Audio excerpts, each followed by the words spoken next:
ꯑꯩꯈꯣꯏ ꯃꯩꯇꯩ ꯃꯨꯛꯕꯥꯡꯒꯤ ꯑꯣꯏꯅ ꯌꯥꯝ ꯅꯨꯡꯉꯥꯏꯕ ꯅꯨꯃꯤꯠꯅꯦ ꯑꯩꯈꯣꯏꯅ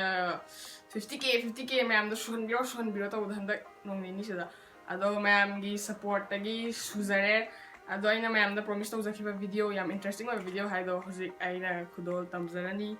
ꯑꯗꯣ ꯚꯤꯗꯤꯑꯣꯁꯦ ꯑꯩꯅ ꯁꯤꯌꯔ ꯇꯧꯗ꯭ꯔꯤꯉꯩꯗ ꯃꯌꯥꯝꯗ ꯑꯩꯈꯣꯏꯒꯤ ꯆꯦꯅꯦꯜꯒꯤ ꯃꯥꯏꯀꯩꯗꯒꯤ ꯍꯔꯥꯎꯕ ꯈꯤꯇꯪ ꯐꯣꯡꯗꯣꯛꯆꯔꯝꯒꯦ ꯑꯩꯈꯣꯏ ꯆꯦꯅꯦꯜꯁꯦ ꯍꯥꯏꯗꯤ ꯌꯨꯇ꯭ꯌꯨꯕꯁꯦ ꯇꯧꯅꯤ ꯍꯥꯏꯕꯁꯤ ꯀꯩꯝꯇ ꯈꯪꯗꯕꯤꯗ ꯑꯩꯈꯣꯏꯅ ꯏꯟꯁꯇꯥꯒ꯭ꯔꯥꯝꯗ ꯇꯦꯛ ꯇꯧꯖꯔꯛꯄꯅꯦꯕ ꯑꯗꯨꯗ ꯃꯌꯥꯝꯅ ꯑꯗꯨꯝ ꯁꯞꯄꯣꯔꯠ ꯇꯧꯕꯤꯔꯛꯑꯒ ꯌꯨꯇ꯭ꯌꯨꯕ ꯍꯥꯡꯉꯣꯏ ꯇꯧꯔꯒ ꯇꯧꯔꯛꯄꯅꯤ ꯑꯗꯨ ꯃꯇꯦꯡ ꯃꯆꯥ ꯇꯧꯔꯛꯄꯗꯒꯤ ꯍꯧꯖꯤꯛ ꯉꯁꯤ 50K ꯌꯧꯖꯔꯦ ꯃꯌꯥꯝꯒꯤ ꯁꯞꯄꯣꯔꯠ ꯑꯗꯒꯤ ꯁꯖꯦꯁꯟ ꯃꯌꯥꯝ ꯇꯧꯕꯤꯔꯛꯄ ꯃꯌꯥꯝ ꯑꯗꯩ ꯃꯃꯥꯡꯗ ꯑꯩꯈꯣꯏꯅ ꯁꯣꯏꯕ ꯌꯥꯎꯕꯗ ꯚꯤꯗꯤꯑꯣ ꯁꯤ ꯁꯣꯏꯔꯦ ꯁꯤ ꯁꯦꯝꯗꯣꯛ ꯀꯥꯏꯅ ꯍꯥꯏꯕꯤꯔꯛꯄꯗꯣ ꯑꯩꯈꯣꯏꯗ ꯌꯥꯝ ꯅꯨꯡꯉꯥꯏꯖꯩ ꯑꯗꯨꯅ ꯃꯇꯨꯡ ꯇꯥꯅ ꯁꯨꯃꯥꯏꯅ ꯃꯇꯝ ꯁꯥꯡꯅ ꯆꯠꯃꯤꯟꯅꯈꯤꯁꯤ ꯑꯩꯈꯣꯏꯗ ꯁꯣꯏꯕ ꯌꯥꯎꯔꯁꯨ ꯁꯖꯦꯁꯟꯗ ꯑꯗꯨꯝ ꯄꯤꯕꯤꯔꯛꯑꯣ ꯑꯗꯒꯤ ꯑꯅꯧꯕ ꯑꯩꯈꯣꯏꯅ ꯈꯪꯗꯕ ꯑꯅꯧꯕ ꯔꯦꯁꯤꯄꯤ ꯂꯩꯔꯁꯨ ꯑꯩꯈꯣꯏꯁꯨ ꯑꯗꯨꯝ ꯁꯦꯌꯔ ꯇꯧꯖꯔꯛꯀꯦ ꯃꯌꯥꯝꯁꯨ ꯑꯗꯨꯝ ꯑꯩꯈꯣꯏꯒꯤ ꯏꯟꯁꯇꯥꯒ꯭ꯔꯥꯝꯗꯅꯤ ꯈꯪꯗꯦ ꯀꯃꯦꯟꯇꯅꯤ ꯈꯪꯗꯦ ꯑꯗꯨꯝ ꯄꯤꯕꯤꯔꯛꯑꯣ ꯑꯩꯈꯣꯏ ꯌꯥꯝ ꯅꯨꯡꯉꯥꯏꯖꯩ ꯑꯗꯨꯃꯥꯏꯅ ꯄꯤꯕꯤꯔꯛꯄꯗꯣ ꯑꯗꯣ ꯁꯤꯒꯤ ꯚꯤꯗꯤꯑꯣꯁꯤꯒꯤ ꯈꯨꯗꯣꯡꯆꯥꯕ ꯂꯧꯔꯒ ꯃꯌꯥꯝꯅ ꯌꯥꯝ ꯍꯪꯕꯤꯕ ꯃꯤ ꯈꯔꯅ ꯈꯪꯕꯈꯩꯗꯤ ꯈꯪꯉꯦ ꯑꯗꯣ ꯈꯪꯗꯕ ꯈꯔꯅ ꯃꯨꯛꯕꯥꯡ ꯍꯥꯏꯔꯤꯁꯤ ꯀꯔꯤꯅꯣ ꯃꯩꯇꯩ ꯑꯣꯏꯔꯦ ꯃꯨꯛꯕꯥꯡ ꯍꯥꯏꯔꯤꯁꯤ ꯀꯔꯤꯅꯣ ꯀꯔꯤ ꯋꯥꯔꯗꯅꯣ ꯀꯔꯤ ꯂꯦꯡꯒ꯭ꯋꯦꯖꯅꯣ ꯀꯥꯏꯅꯒ ꯍꯪꯕꯤꯔꯛꯄ ꯌꯥꯎꯔꯛꯄ ꯑꯗꯣ ꯑꯩꯈꯣꯏꯒꯤ Q&A ꯚꯤꯗꯤꯑꯣꯗꯗꯤ ꯍꯥꯏꯖꯈ꯭ꯔꯕꯅꯦ ꯑꯗꯣ ꯑꯩ ꯉꯁꯤ ꯑꯃꯨꯛꯇꯪꯒ ꯀ꯭ꯂꯤꯌꯔꯤꯐꯥꯏ ꯇꯧꯖꯔꯝꯒꯦ ꯃꯨꯛꯕꯥꯡꯁꯦ 2010-11 ꯑꯗꯨꯋꯥꯏꯗꯒꯤ ꯀꯣꯔꯤꯌꯥꯗꯒꯤ ꯍꯧꯗꯣꯔꯛꯄꯅꯦꯕ ꯑꯗꯣ ꯁꯤ ꯀꯣꯔꯤꯌꯥꯗꯒꯤ ꯍꯧꯗꯣꯔꯒ ꯑꯇꯣꯞꯄ ꯀꯟꯇ꯭ꯔꯤ ꯁꯥꯏꯠꯇꯒꯤ ꯑꯗꯨꯝ ꯐꯥꯎꯅꯔꯦ ꯍꯥꯏꯗꯤ ꯃꯌꯥꯝꯅ ꯆꯥꯕꯁꯦ ꯌꯦꯡꯕꯁꯦ ꯌꯥꯝ ꯄꯥꯝꯅꯕ ꯑꯗꯣ ꯃꯨꯛꯕꯥꯡꯁꯤꯅ ꯃꯤꯟ ꯇꯧꯔꯤꯕꯗꯤ ꯆꯥꯕꯗ ꯑꯩꯈꯣꯏꯅ ꯑꯆꯥꯄꯣꯠꯁꯦ ꯌꯥꯝꯅ ꯂꯥꯔꯖ ꯑꯦꯃꯥꯎꯟꯗ ꯗꯤꯁꯄ꯭ꯂꯦ ꯇꯧꯔꯒ ꯑꯩꯈꯣꯏ ꯑꯣꯗꯤꯌꯟꯁꯇꯨꯒ ꯏꯟꯇꯔꯦꯛ ꯇꯧꯔꯒ ꯆꯥꯕ ꯚꯤꯗꯤꯑꯣ ꯑꯣꯏꯅ ꯁꯦꯝꯕꯗꯨ ꯃꯨꯛꯕꯥꯡꯅꯦꯕꯀꯣ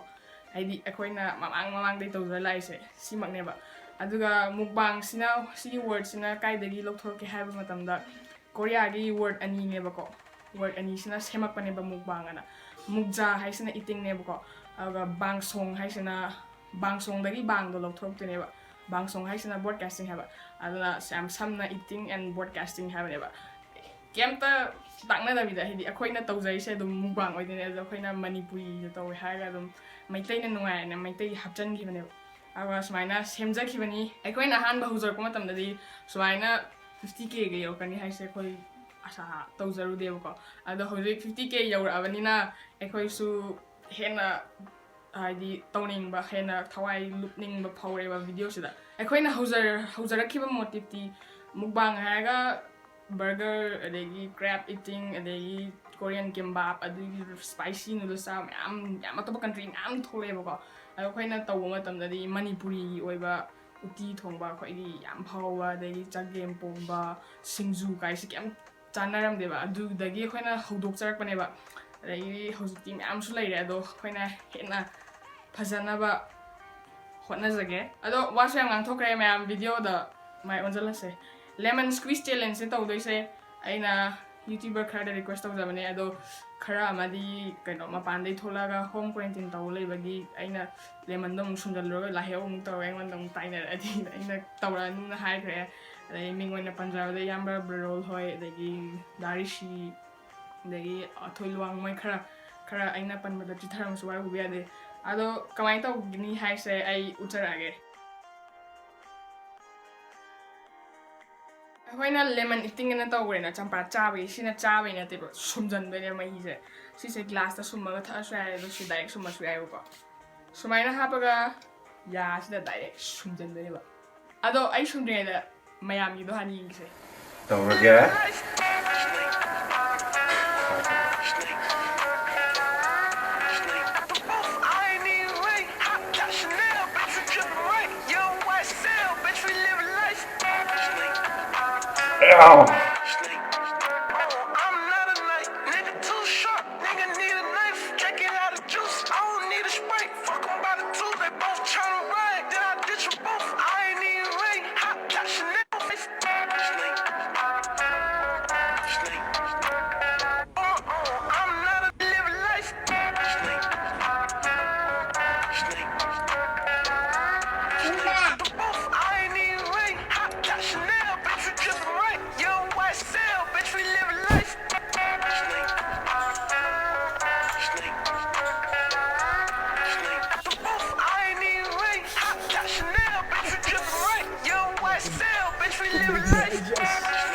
ꯁꯤ ꯂꯩꯔꯦ ꯍꯧꯖꯤꯛ ꯆꯝꯄ꯭ꯔꯥꯒꯤ ꯆꯦꯂꯦꯟꯖꯅꯦ ꯇꯧꯗꯣꯏꯁꯤ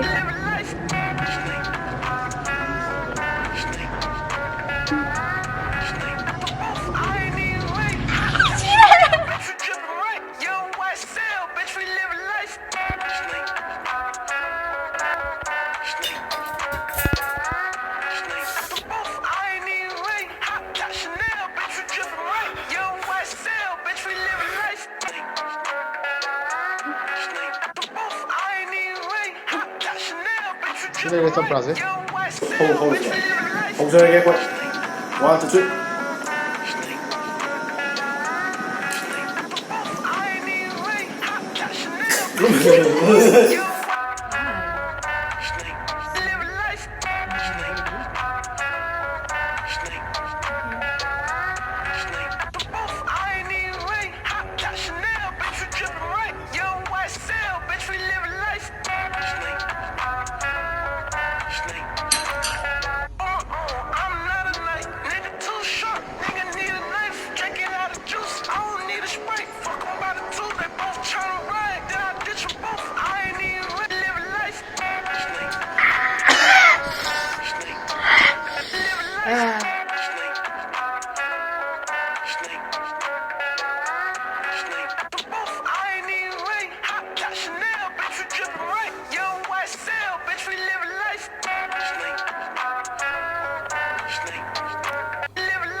Huzur nama.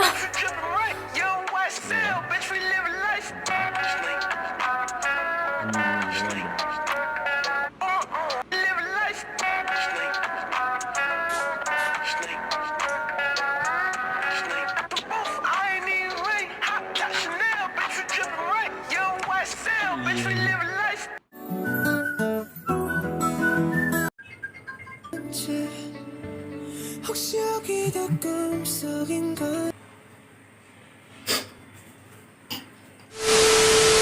검은 사막의 푸른 신기루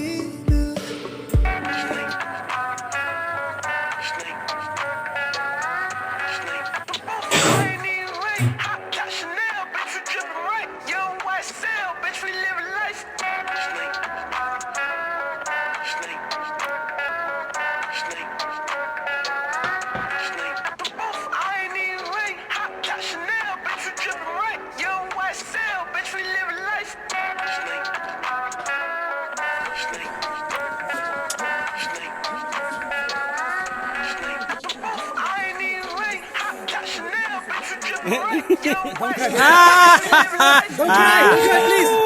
Watermelon tapi bang. Thank you so much.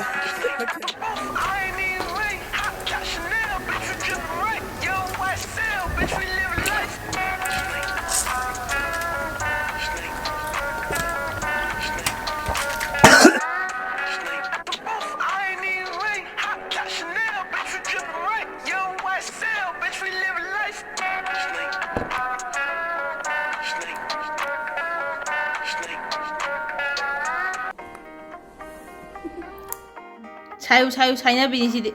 Tonton nama payo, tonton kisah rumah payo. Asli ing bani. Tonton nama payo.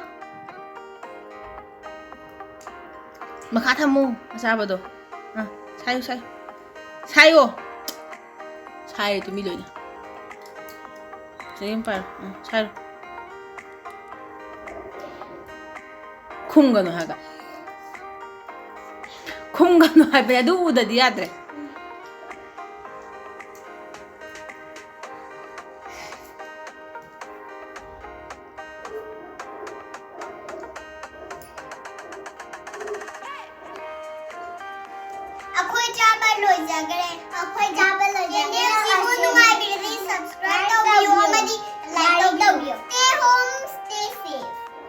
Nairo, belum sama mana? Stay home, stay safe. Aina request tawda iyamba se yauding ba do masa lok thung ba do aina hai basna mana video ina thari ko ma'am da puchar ke ba kana no hai ba tamna ma'am ne hena sa khangna ba ikoi English creation gi Mirang man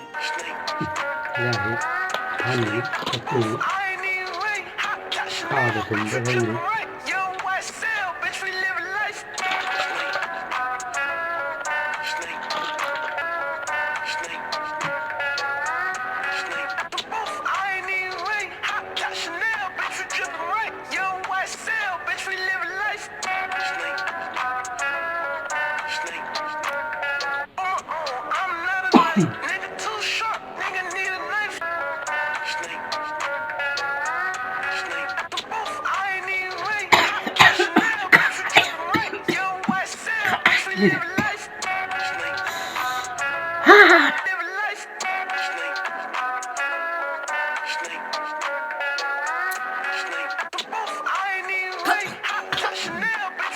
...346 minutes later. Ado ngasigi video sa mayam nahangai gi video dagi top na ngasin anaw mahauba phamgiramgani khanjai videos mayam da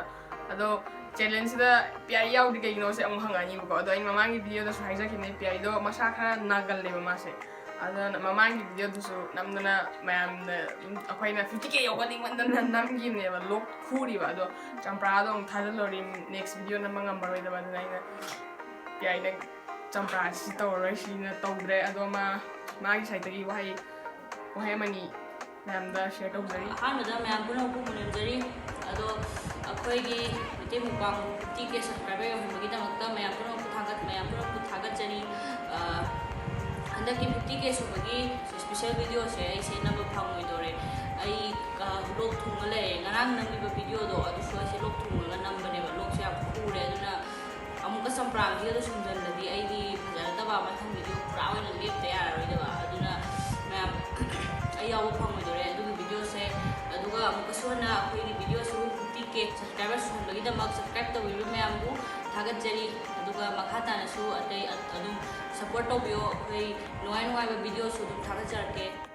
aduga aigina ngasigi video se sumaina semaga thabiro haibada hara haro ya break paigi yamba iche adagi marup ai taw youtuber sing bu hainga tan thagachari aduga sigi video sig description da link loi makha pani moi channel du su check tawbiyo subscribe tawbiyo yawi to sanbiyo ai khoi masel support tawnaga ijen manana chatmina si haibagi asada aina ma'am da haijari ado ngasigi video se matang swaisi da loisinjarage next video yam thu matamda akhoi hapka charani mukbang ama muk mayam na akhoi channel su support to bal lepi ganu akhoi bu nusin bal lepi ganu keep supporting us keep loving us mayam bu amuka sana prem Holy chungida.